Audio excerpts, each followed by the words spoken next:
nous siérait-il pas, frères, d'en tenir avec les paroles d'autrefois, les pénibles récits de la campagne d'Igor Sviatoslavitch.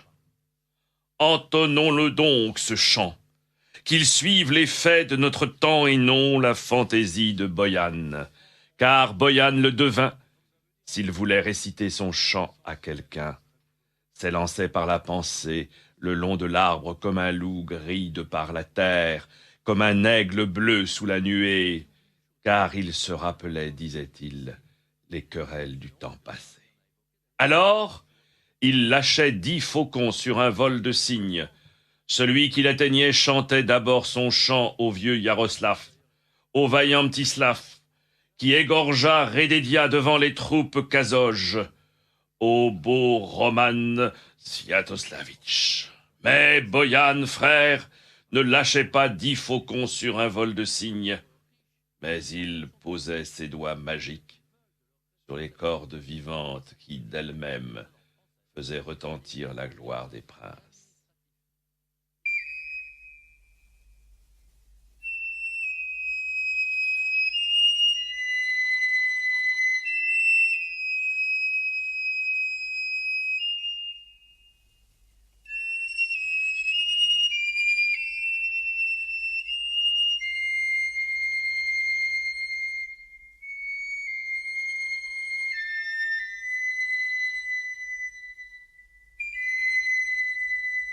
Entonnons donc, frères, ce récit de Vladimir l'Ancien à Igor, qui, de nos jours, a ceint son âme de force et aiguisé son cœur de vaillance. S'étant empli d'esprit guerrier, il mena ses troupes braves en terre polovtienne, pour la terre russe. Alors, Igor dirigea son regard vers le lumineux soleil et vit qu'une ombre en recouvrait toute sa troupe. Et Igor dit à Sadrougina, « Frères et compagnons, plutôt être tués qu'être captifs. Montons donc nos rapides coursiers, que nous apercevions le Don bleu. » L'esprit du prince s'enflamma de désir, et la passion de goûter à l'eau du grand Don lui voila le présage. « Car je veux, dit-il, rompre avec vous, fils de la Russie, une lance au fond de la plaine polovtienne. Je veux y laisser ma tête, ou boire de mon aume au Don. » Ô Boyan, rossignol du temps jadis, si toi tu chantais ces combats, sautant rossignol par l'arbre spirituel, volant en esprit sous les nuées, tressant des hymnes de gloire aux temps passés et présents, t'élançant par plaines et monts sur la trace de Troyane. Chanter le chant d'Igor reviendrait à un petit-fils de Boyan. Ce n'est pas la tempête qui a porté les faucons par-dessus les vastes plaines. Les choucas fuient en bande vers le grand Don. Ou plutôt, ne devrions-nous pas entonner ce chant? Ainsi, Boyan le devint, petit-fils de Vélès.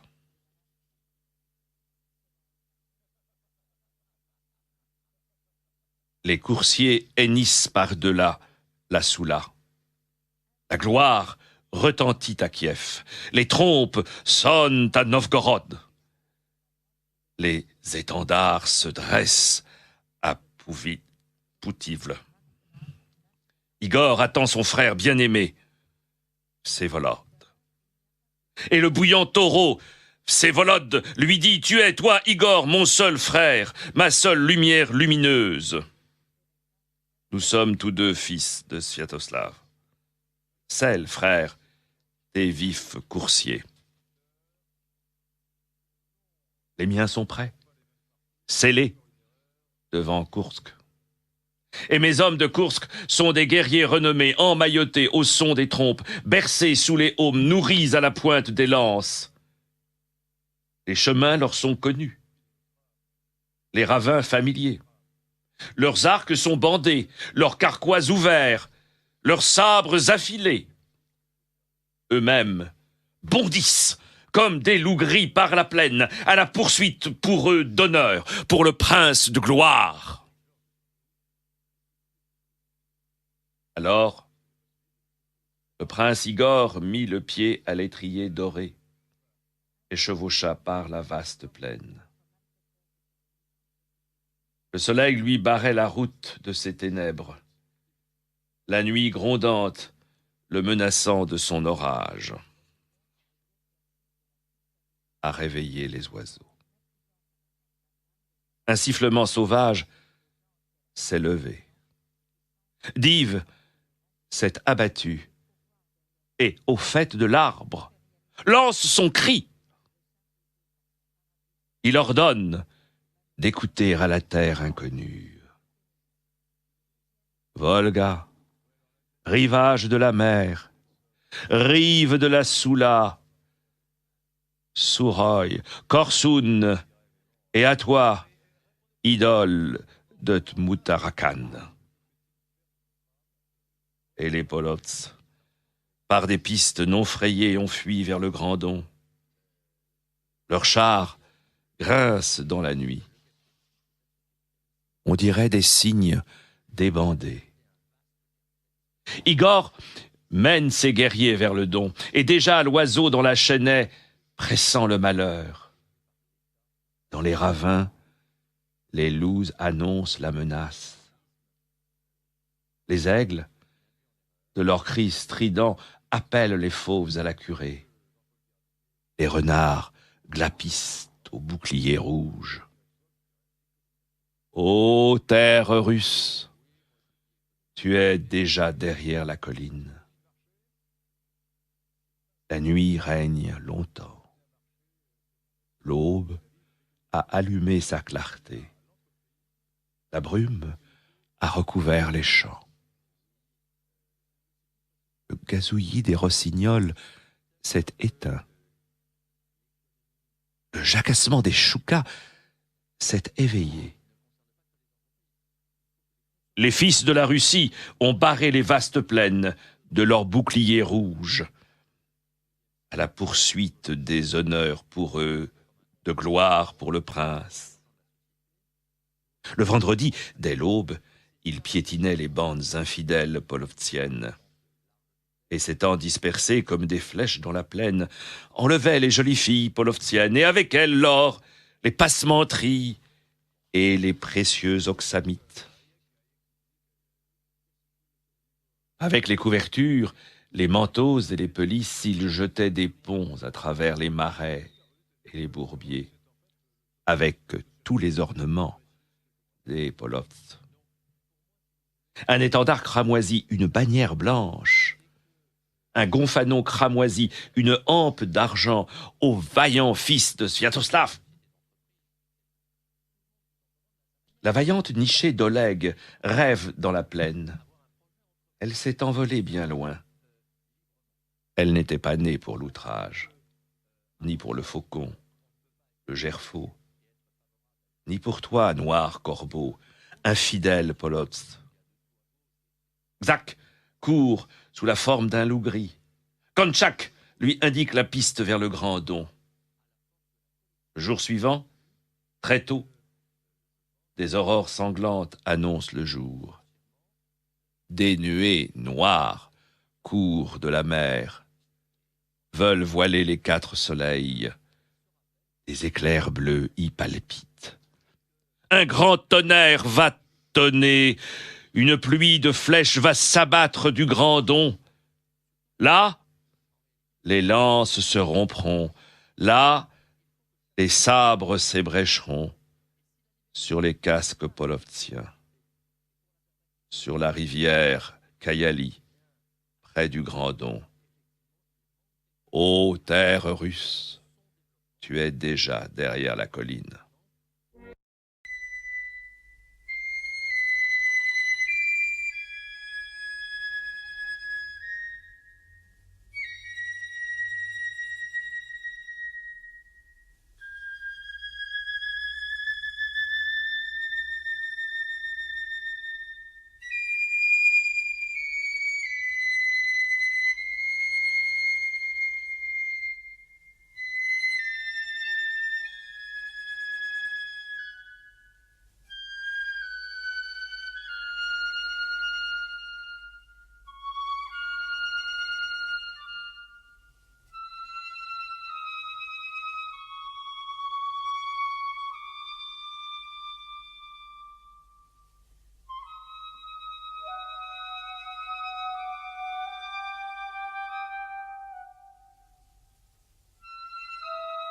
Voici que les vents, petit-fils de Stribog, soufflent de la mer des nuées de flèches sur les vaillantes troupes d'Igor. La terre gronde, les rivières roulent, des eaux troubles, la poussière couvre les plaines.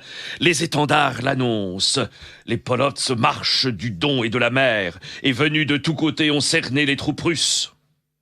De leur clameur, les fils du démon ont barré la plaine et les vaillants fils de la Russie l'ont barré de leurs boucliers rouges. Taureau furieux, Vsevolod, tu te dresses dans le combat, tu fais jaillir les flèches sur les guerriers, tu fais sonner sur les aumes les glaives d'acier franc. Là où, taureau, tu as bondi, étincelant de ton aume doré, là gisent les têtes des polots infidèles. Les aumes avares sont fendus par les sabres trempés, par toi, taureau furieux, Vsevolod. Quelle blessure importe, frère, à celui-là qui a oublié les honneurs et richesses, et sa ville de Tchernigov, et le trône d'or de ses ancêtres, et de sa charmante aimée, la belle fille du prince Gleb, les tendresses et caresses. Il y eut jadis les temps de Troyane. Les années de Yaroslav sont passées. Il y eut les combats d'Oleg Sviatoslavitch. Car cet Oleg de son glaive forgeait la discorde et semait la terre de ses flèches. Il met le pied à l'étrier doré dans la ville de Tmoutarakan. C'est ce même cliquetis qu'autrefois le grand Yaroslav avait entendu, mais le fils de Vsevolod, Vladimir, tous les matins, se bouchait les oreilles à Tchernigov. La gloire a conduit Boris Vyacheslavytch à la perte. Sur la Canina, elle a étendu son voile vert pour l'offense faite à Oleg, le vaillant et jeune prince.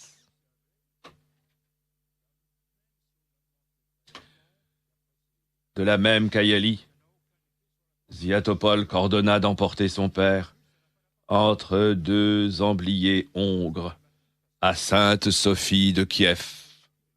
Alors, au temps d'Oleg Gorislavitch, se semait et croissait la dispute.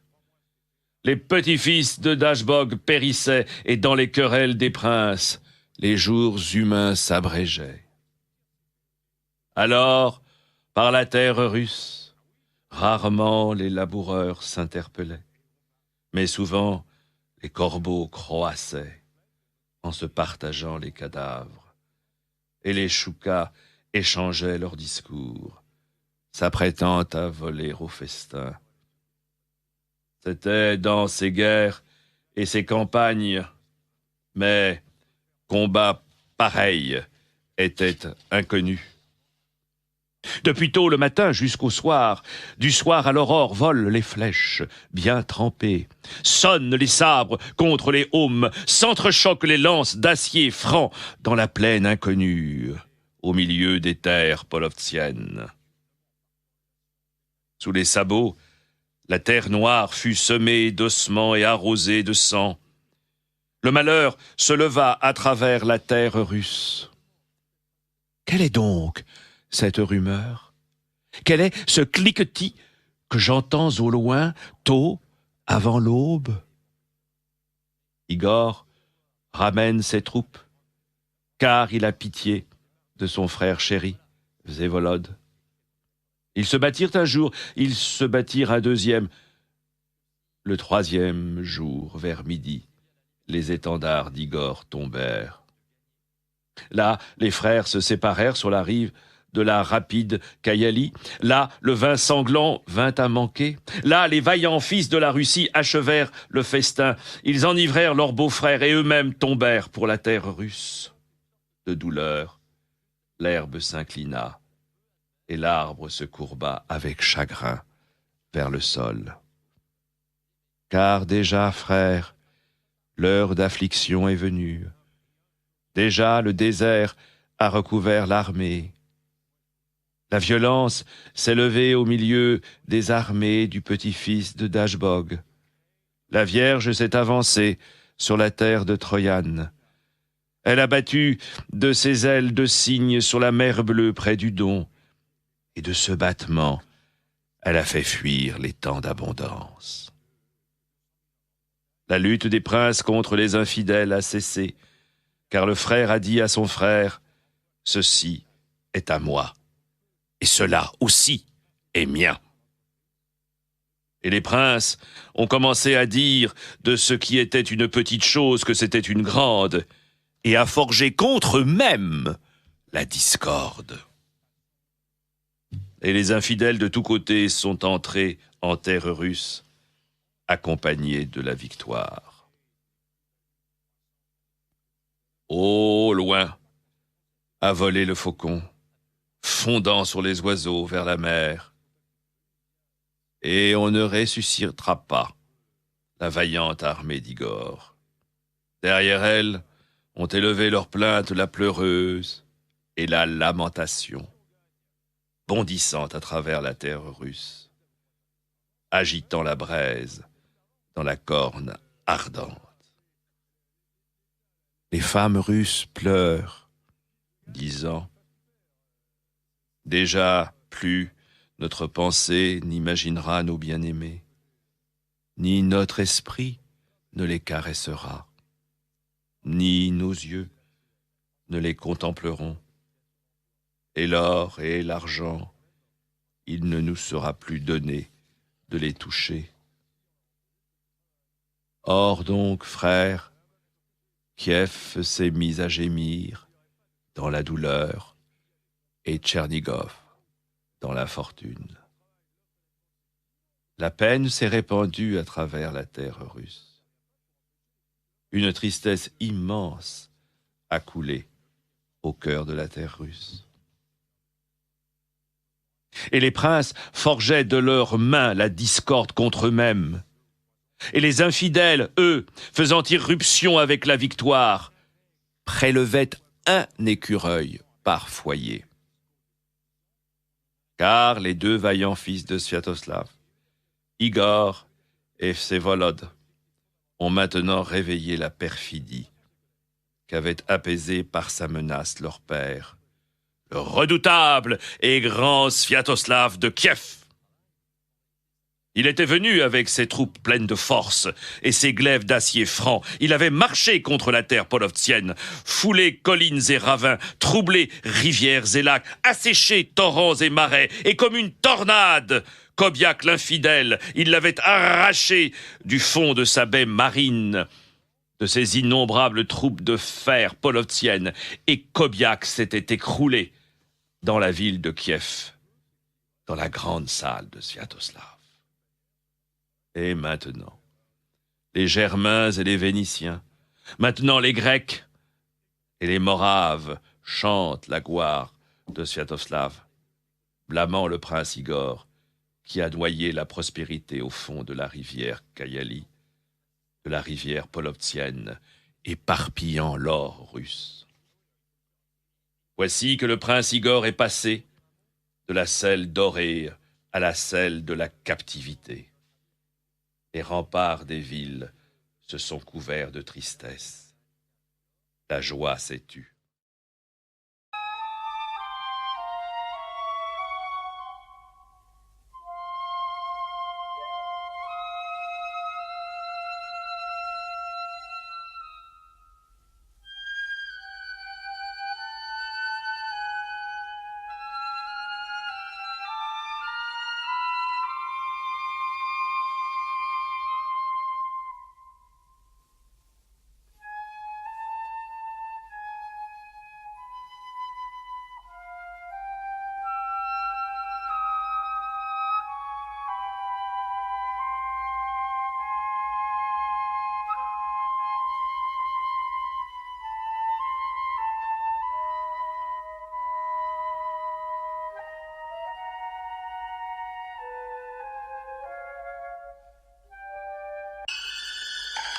Et Sviatoslav vit un songe troublé à Kiev sur les collines. Cette nuit, dit-il, dès le soir, on m'avait revêtu d'un linceul noir, sur un lit de cèdre. On me versait du vin bleu mêlé d'amertume. Sur mon sein des carquois vides, des étrangers infidèles, on me semait de grosses perles et on me caressait. Et déjà, les planches sont sans maîtresse poutre dans mon palais au toit doré. Toute la nuit, depuis le soir, les corbeaux mornes ont croassé près de Plesensk. La forêt kievienne dressait sa barrière et il se dirigeait vers la mer Bleue. Et les boyards dirent au prince, « Déjà, prince, la tristesse s'est emparée de ton âme, car voici que 2 faucons se sont envolés du trône doré de leur père pour conquérir la cité de Tmoutarakan, ou boire au don de leur aume. Mais déjà les sabres des infidèles ont rogné les ailes de ces faucons, tandis qu'ils sont pris eux-mêmes dans les entraves de fer. Car il se fit sombre le 3e jour. Les 2 soleils se sont obscurcis. Les 2 colonnes de pourpre se sont éteintes, et avec elles, les 2 jeunes lunes, Oleg et Sviatoslav, se sont voilés de ténèbres et ont plongé dans la mer. Et ils ont éveillé une grande audace chez les Huns. Sur la rivière, sur la Kayalie, l'ombre a recouvert le jour. Les Polovts se sont répandus à travers la terre russe comme une portée de guépards. Déjà, l'infamie est descendue sur la gloire. Déjà, la violence a frappé la liberté. Déjà, Div a fondu sur la terre. Car voici que les belles filles des Goths ont entonné un chant sur le rivage de la mer Bleue faisant sonner l'or russe. Elles chantent le temps de Boss, elles caressent la vengeance de Charokhan. Et nous, désormais, la Droujina sommes privés de joie. Alors, le grand Sviatoslav laissa tomber une parole d'or mêlée de larmes et dit « Oh, mes enfants, Igor et Vsevolod, vous avez tôt commencé de ravager de vos glaives la terre polovtienne, et vous êtes mis en quête de gloire. Mais, sans honneur, vous avez vaincu, car sans honneur, vous avez répandu le sang infidèle. Vos cœurs vaillants sont forgés d'acier franc et trempés d'audace. Qu'avez-vous donc imposé au fil d'argent de ma tête chenue? Je ne vois déjà plus le pouvoir de mon frère Yaroslav, fort riche, aux nombreux guerriers avec ses boyards de Tchernigov, ses voyévodes, ses Tatrans, ses Chelbir, ses Topchak, ses Rievoug, ses Olbir. Car ceux-là, sans bouclier, avec leurs coutelas dans leurs bottes, vainquent les armées d'un cri, faisant sonner la gloire de leurs ancêtres. Mais vous avez dit, nous montrerons nous-mêmes notre vaillance, nous nous emparerons de la gloire future, nous partagerons nous-mêmes la gloire passée. Est-ce une merveille, frère, pour un vieillard de rajeunir? Lorsqu'un faucon a mué, il pourchasse les oiseaux haut dans le ciel et n'expose pas sa couvée. Mais, pour mon malheur, les princes ne m'aident pas. C'est bien mal que les temps ont changé. Voilà qu'Arimov ont gémi sous les sabres polovtiens et Volodomir sous les blessures. Malheur et tristesse au fils de Gleb.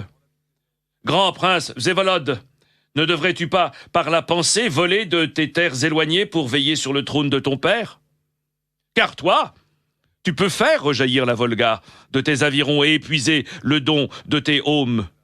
Si tu étais là, nous aurions une captive pour un sol et un esclave pour moins encore, car tu peux lancer sur la terre comme de vivants traits enflammés les vaillants fils de Gleb. Toi, brillant Riorik, et toi, David, ne sont-ce pas vos guerriers qui ont nagé dans le sang, sous leur aume doré? N'est-ce pas votre vaillante Droujina qui mugit comme des buffles blessés par des sabres trempés sur une plaine inconnue? Mettez, Seigneur, le pied à l'étrier doré pour le dommage de ce temps, pour la terre russe, pour les blessures d'Igor, le bouillant fils de Sviatoslav. Yaroslav, Osmomisl de Galitch, tu sièges haut sur ton trône forgé dans l'or. Tu as soutenu les monts ougriens de tes troupes de fer, ayant barré la route au roi. ayant verrouillé les portes du Danube, lançant de lourdes pierres à travers les nuages, rendant la justice jusqu'au Danube. Tes orages se répandent par les terres, tu ouvres les portes de Kiev à travers les pays, tu tires du trône d'or de ton père sur les sultans. Tire, Seigneur, sur Konchak, l'esclave infidèle, pour la terre russe, pour les blessures d'Igor, le bouillant fils de Sviatoslav. Et toi, bouillant Roman, et toi, Mstislav, une pensée intrépide porte votre esprit vers l'action. À l'action, tu voles haut dans ton ardeur, comme un faucon planant dans les vents, pour fondre impétueusement sur un oiseau. Car vous avez des hommes de fer sous les casques latins. La terre en tremble et bien des peuples. Un Lituanien, Yadviag, Dieremeïela et Polotz ont jeté leurs lances et courbé leurs têtes sous ces glaives bien trempés. Mais déjà, prince Igor, la lumière du soleil s'est éteinte, et ce n'est pas un bon signe si l'arbre s'est dépouillé de son feuillage. Le long de la Rosse et de la Soula, on s'est partagé les bourgades et la vaillante troupe d'Igor ne ressuscitera pas. Le Don t'appelle, prince. Il convie les princes à la victoire. Les fils d'Oleg, princes intrépides, se sont pressés au combat. Ingvar et Svevolod, et vous trois, fils de Mstislav, faucons à 6 peines, belle nichée. Ce n'est pas au sort victorieux que vous avez conquis vos possessions. Où sont donc vos casques d'or, et vos lances polonaises, et vos boucliers? Barrez les portes de la steppe de vos flèches serrées, pour la terre russe, pour les blessures d'Igor, du bouillant fils de Sviatoslav. La Soula ne roule déjà plus ses flots d'argent pour la ville de Periaslav, et la Dvina coule fangeuse pour les redoutables habitants de Polotsk, sous les cris des infidèles. Seul Izyaslav, fils de Vassilko, a fait sonner ses glaives acérés sur les aumes lituaniens. Il a détruit la gloire de son aïeul. Vseslav est lui-même, sous les boucliers rouges, sur l'herbe sanglante, est tombé frappé par les glaives lituaniens dans le sang avec son favori. Et celui-ci a dit: l'oiseau a recouvert ta Drougina de ses ailes, prince, et les fauves ont léché son sang. N'était là ni ton frère, Bryachislav, ni l'autre, Zévolod. Seul de ton corps vaillant tu as exalté ton âme de perle à travers le collier d'or. Les voix ont baissé, la joie s'est tue. Les trompes de Gorodno sonnent. Fils de Yaroslav, et vous tous, descendants de Vseslav, abaissez vos étendards et remettez au fourreau vos épées ébréchées, car vous avez rejeté la gloire de vos ancêtres, car par vos discordes, vous avez commencé d'attirer les infidèles sur la terre russe, sur les biens de Vseslav. C'est par vos discordes que la violence s'est levée de la terre polotzienne. Au 7e millénaire de Troyan, Vseslav a jeté le sort pour la vierge qu'il aimait. Par la ruse, il s'appuya sur les chevaux et bondit vers la ville de Kiev, et de sa hampe toucha le trône d'or kievien. Il en bondit comme une bête fauve à minuit de Bielgorod, enveloppée de brume bleue. Le matin, il abattit ses haches, ouvrit les portes de Novgorod, fit voler en éclats la gloire de Yaroslav. Loup, il bondit de Doudoutki jusqu'à Niemiga. Sur la Niemiga, on élève des gerbes de tête, on bat la moisson avec des fléaux d'acier trempés, on étend la vie sur l'air et on fait sortir l'âme du corps. Les rives sanglantes de la Niemiga furent ensemencées de malheur, ensemencées avec les ossements des fils de la Russie. Le prince Vseslav jugeait les hommes princes, il gouvernait les villes, Loup, il rôdait la nuit. De Kiev, il atteignait Tmoutarakan avant le chant du coq, Loup, il coupait la route au grand corps. On sonnait pour lui les matines tôt à Polovsk au clocher de Sainte-Sophie, et lui entendait ce tintement à Kiev. Bien qu'il eût une âme de devin, dans un corps vaillant, il connut souvent le malheur. Le sage devin Boyan avait autrefois prononcé pour lui cette strophe. Ni le rusé, ni l'habile, ni l'oiseau sagace ne peuvent se soustraire à l'arrêt divin. Oh, le temps de gémir est venu pour la terre russe, qui s'est rappelé les temps jadis et ses premiers princes. Vladimir l'Ancien, lui, on aurait pu le river aux collines de Kiev, car voici que maintenant se sont dressés les étendards de Rurik et les autres, ceux de David.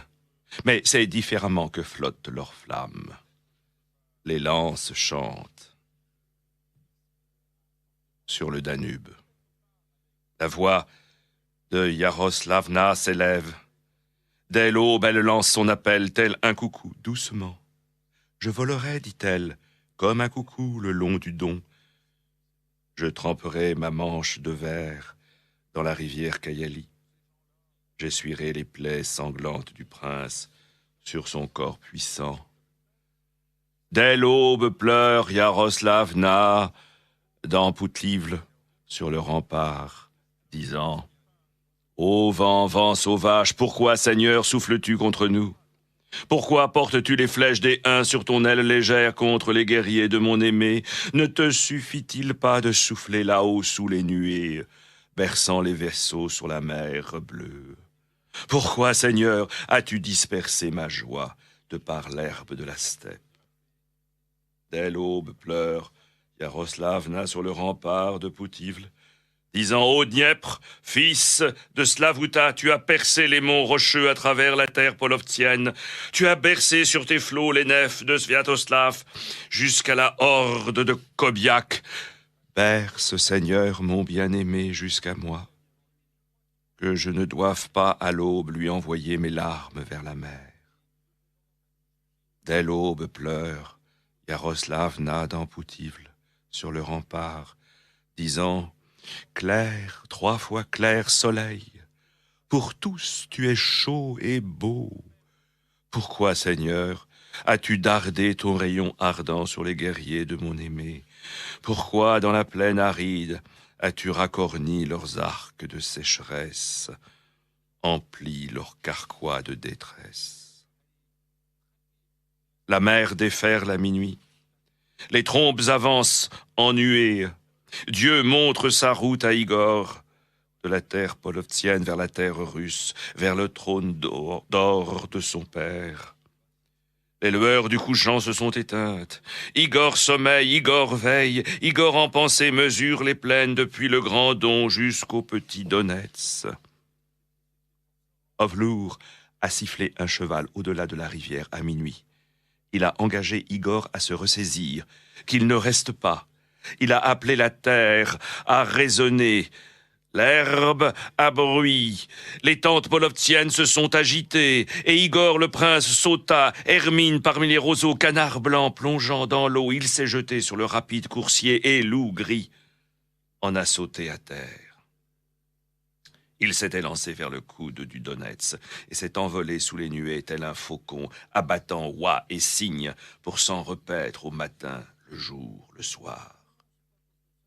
Tandis que volait Igor le faucon, courait Ovlour le loup, secouant de sa robe la rosée fraîche, car ils ont fourbu leur coursier rapide, et le Donetsk se dit « Prince Igor, grands sont pour toi la gloire, pour Konchak le dépit, et pour la terre russe la joie. » Igor dit « Ô Donetsk, grande est ta gloire à toi qui as bercé le prince sur tes flots, qui lui as étendu ton herbe verdoyante sur tes berges argentées, qui l'a vêtu de brume tiède sous l'ombre d'un arbre vert.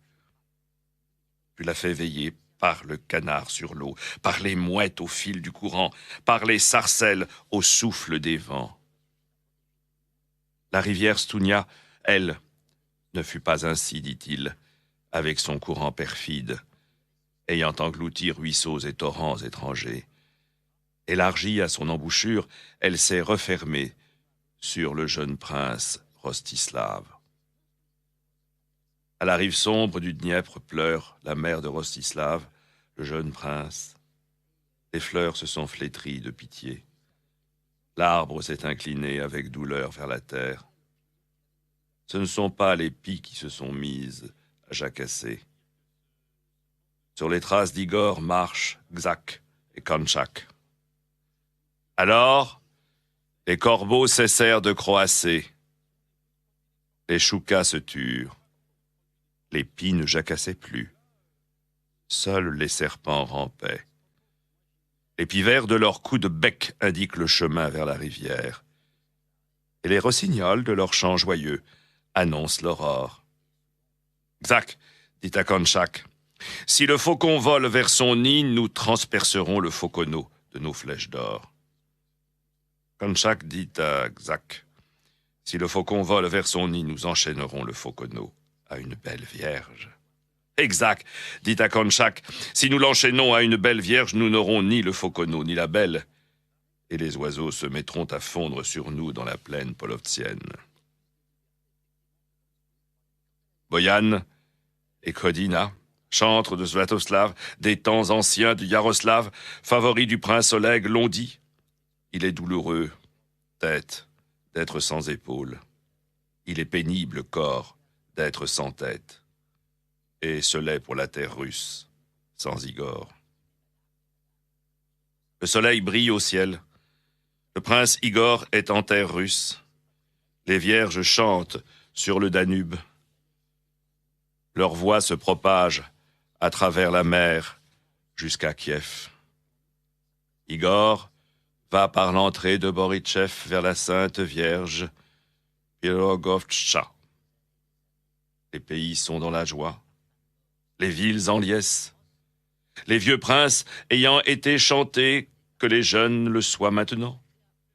Vladimir Igorevitch, vive les princes et la Druzhina combattant pour les chrétiens, contre les hordes infidèles. Gloire aux princes et à la Druzhina. Amen.